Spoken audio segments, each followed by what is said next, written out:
د ناکامورا ارمانونه پوره کیږي. د کونړ سیند لیونی اوبه له پنجاب څخه مهاریږي.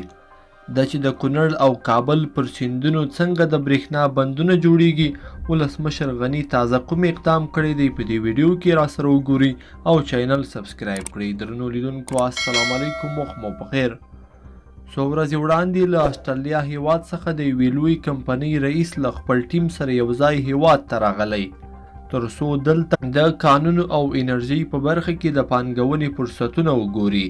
2 ورځې پرله پسې وګرځېده، اخر د ولسمشر غني په دام کې ولوېده او راضي سو چې 15 تړونونه لاسلیک کړي. د دغه تړونونو له مخې به د افغانستان په 5 سیندیزو حوزو کې چې ډېره برخې به یې د کونړ سیند، کابل سیند او پنج امو اوبه وي، د برېښنا پر ستر بندونو سرمایه ګذاري وکړي چې په پایله کې به یې تر 100,000 میګاواټه پورې برېښنا تولید کړای شي. ولسمشر غني په خپلو دورو کې زیات تمرکز د هیواد پر اقتصادي خپلواکۍ کړی او لا هم لګیا دی. ولسمشر ویلي تر ابده د بل لاس ته نشو کېناستلی. په همدې پارې د خپلې نوې اقتصادي تګلارې پر بنسټ د خلیج، منځنۍ اسیا، اروپا او پاسفیک سیمې هیوادونو ته بلنه ورکړه چې افغانستان ته راشي او پانګونه وکړي. کېدای شي ډېر نور هیوادونه هم زړه ښه کړي.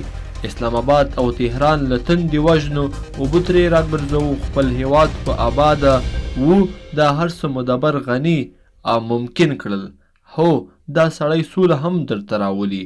لیدونکو په دې هیله چې دا ویډیو به مو تر پایه لیدلی وي. که مو دا ویډیو خوښه شوې، ویډیو لایک کړئ او چینل د سره سبسکرایب کړئ. تر بیا ښه وخت.